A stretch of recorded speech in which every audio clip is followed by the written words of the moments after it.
ส่งเสริมชาวบ้านเฮ็ดการค้นคว้าแม่นกระบวนการพัฒนาที่มีส่วนร่วมโดยเอาชาวบ้านเป็นใจกลางคิกได้พัฒนาและทดลองนำใช้รูปแบบดังกล่าวมาตั้งแต่ปี 2012 จนถึงปัจจุบันที่แขวงสวรรณเขตแขวงจำปาสักและแขวงบ่อแก้วผลได้รับแม่นการสร้างให้ชาวบ้านเป็นนักค้นคว้าด้านวิทยาศาสตร์สังคมขั้นพื้นฐานซึ่งนักค้นคว้าดังกล่าวได้เฮ็ดหน้าที่การบันทึกบทเรียนบันทึกปัญหาและวิธีการแก้ไขปัญหาโดยมีชุมชนและการจัดตั้งขันท้องถิ่นที่เกี่ยวข้องเป็นเจ้าการในการเฮ็ดเพื่อนำไปสู่การแก้ไขปัญหาในขันชุมชนและปรับปรุงชีวิตการเป็นอยู่ของเขาเจ้าให้ดีขึ้นกว่าเก่า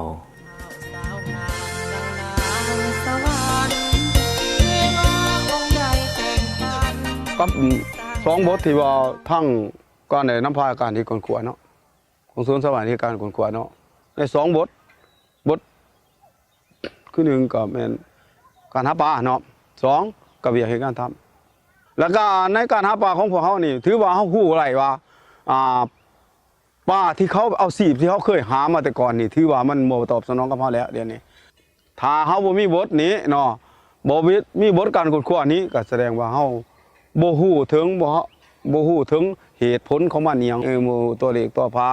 รายรับอีหยังของจากกิจกรรมเหล่านั้นนะเฮาสิบ่ฮู้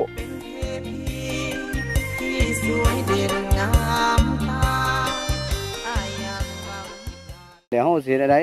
เขื่อนก็ต้องมีส่วนร่วมทุกภาคส่วนมีส่วนร่วมและรัฐเฮาก็ได้สร้างเด้ก็เขียนไว้ว่าการสร้างบ้านอยู่ดีอยู่ดีนี่เป็นศัพท์ใหม่เด้ตะกี้บ้านพัฒนาพวกเฮาเว้ากันเนาะเขียนเป็นแบบคือบรรดาทหารเขียนนี่เป็นคู่มือไว้เพื่อจังเพื่อผู้อื่นสิคือหลายทานว่าอ่อนแล้วสิมาบ่เทียนนำความชำนาญงานเพราะมันเปิดอยู่นี่ตำอิดของประเทศแล้วก็ให้มันเป็นตัวแบบเว้าให้เขาฟังได้แล้วก็ในนามส่วนตัวแล้วร่วมนี่ขอขอบใจเด้ในนามเป็นการจะตั้งด้านการปกครองขอบใจนำผู้ให้ทุนขอบใจนำด้านวิชาการมาจากศูนย์กลางมาจากแข้งมา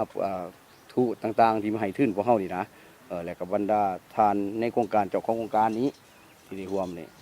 ในนามส่วนตัวร่วมนี่ขอชมเชยและเนาะขอแสดงความชมเชยอย่างสุดอกสุดใจ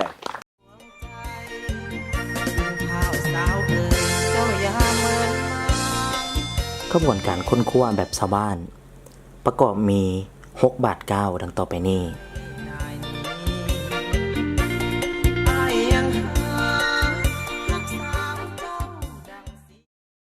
ในบาท9นี้สิ่งที่สำคัญแม่นต้องได้ระดมคนควายให้ชุมชนเข้าใจถึงความสำคัญของการค้นคว้าโดยเน้นใส่ผลประโยชน์ที่จะได้จากการค้นคว้าให้จัดตั้งเป็น2กลุ่มก็คือกลุ่มหญิงและกลุ่มชายโดยเน้นเอาวัยหนุ่มให้เป็นสมาชิกให้หลายที่สุดเพราะว่าวัยหนุ่มจะมีเวลาหลายกว่าในการเก็บเกี่ยวข้อมูล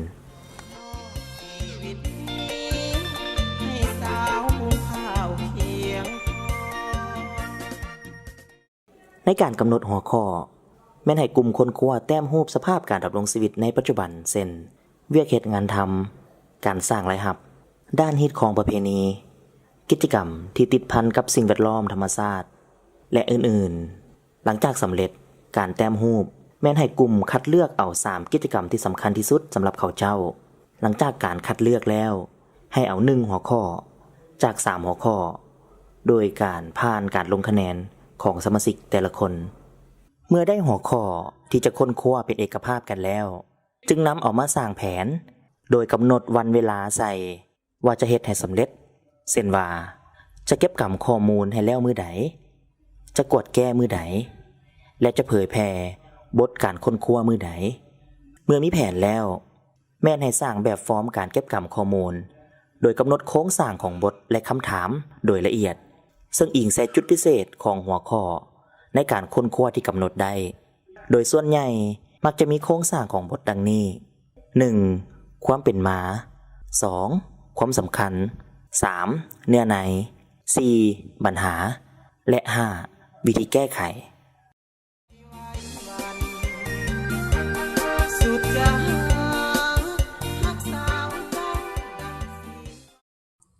การเก็บกรรมข้อมูล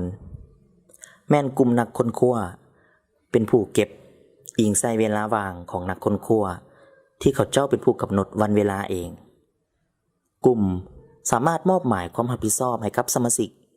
ว่าแต่ละคนจะรับผิดชอบหยังสัมภาษณ์จากคนและสำเร็จในเมื่อใดอิงใส่ความสามารถตัวจริงของสมาชิกแต่ละคนเทคนิคในการสัมภาษณ์แม่นให้มีการแนะนำตัวเองจุดประสงค์ของการเก็บกรรมข้อมูลถามตั้งแต่ปัจจุบันหาอดีตและง่ายหายาก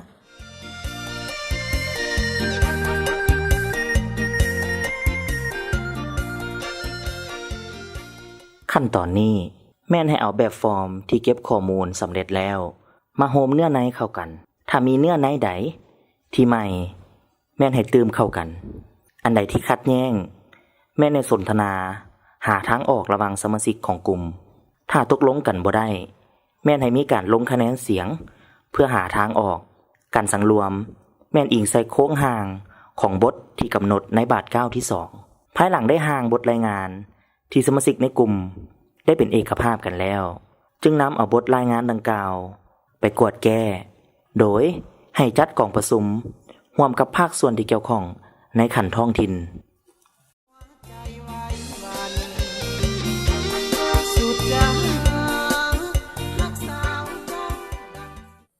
จุดประสงค์ของการเผยแพร่แม่นอยากให้ประชาชนภายในชุมชนและการจัดตั้งขันท้องถิ่นได้ฮู้และเข้าใจเพื่อให้มีความเป็นเจ้าการในการจัดตั้งปฏิบัติแก้ไขปัญหาร่วมกันดังนั้นควรมีการจัดกองประชุมอยู่ขันบ้าน1ครั้งโดยมีประชาชนเข้าร่วมให้หลายที่สุดและเฮ็ดกองประชุมขันเมือง1ครั้งโดยเชิญตัวแทนจากบ้านอื่นและอำนาจการปกครองขันท้องถิ่นเข้าร่วมนำ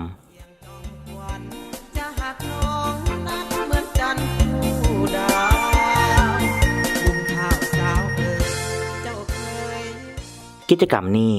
แม้นมีความสำคัญที่สุดเพราะมันเป็นตัวชี้วัดผลสำเร็จ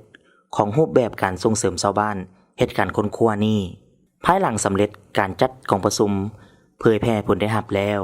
แม่นให้จัดกองประชุมสร้างแผนพัฒนาบ้านอิงใส่ปัญหาและวิธีแก้ไข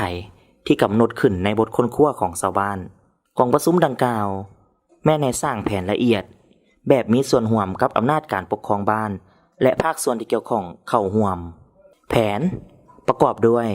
ผลประโยชน์ของโครงการคาดหมายผลได้รับแผนกิจกรรมและแผนงบประมาณ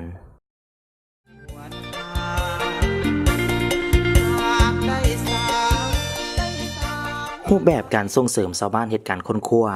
แม่นบ่มีหลักการตายตัวซึ่งท่านสามารถปรับใช้ได้ตามความเหมาะสมของจุดพิเศษของกลุ่มท่านงบประมาณและระยะเวลาที่ท่านมีถ้าใดสนใจอยากได้ข้อมูลเพิ่มเติมสามารถติดต่อพัวพันมายังทีมงานของพวกเราตามที่อยู่ดังต่อไปนี้